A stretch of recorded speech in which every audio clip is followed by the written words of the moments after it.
Assalomu alaykum hammaga. Bugungi videoda biz ikki mashhur avtomobil brendini solishtirib ko'ramiz. Xo'sh, bugun gap Kia va Hyundai haqida ketadi. Ikkalasi ham juda ham ommabop va ko'p odamlar tomonidan tanlanadigan mashhur va chidamli mashinalarni ishlab chiqaradi. Nima deb o'ylaysiz? Qaysi biri chidamliroq va qaysi biri sifatliroq? Keling buni birga aniqlaymiz. Xo'sh, keling avval birinchi bo'lib Hyundai haqida gaplashamiz. Bu kompaniya 1967-yilda Janubiy Koreyada tashkil topgan.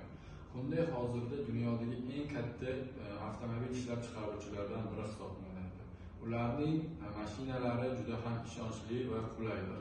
Hyundai mashinalari odatda yonilg'i tejamkorligi bilan mashhur. Hozirda esa qo'shimcha tarzda elektromobillar ham ishlab chiqarilmoqda. Bu esa kundalik hayotimizda juda ham muhimdir. Shuningdek, ular texnologik jihatdan ham juda ham rivojlanib ketmoqda. Yangi modellarda sensor ekranlar, xavfsizlik tizimlari va boshqa qulayliklar ham bor.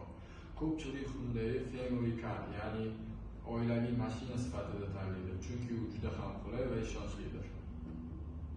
Endi esa Kia haqida gaplashamiz. Kia ham Janubiy Koreyada tashkil topgan bo'lib, 1944-yildan beri o'z faoliyatini yuritadi.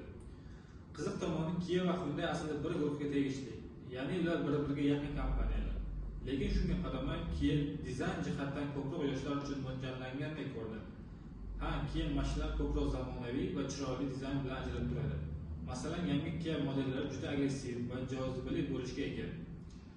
Shuningdek, Kia ham o'z texnologiya va qulaylik bo'yicha Hyundai'dan ortda qolmasligini isbotlab bormoqda. Unda arzonroq va sifatliroq mahsulotlar ham bor. Demak, qisqacha qilib aytganda, Hyundai ko'pincha ishonchlilik va qulaylikka urg'u beradi.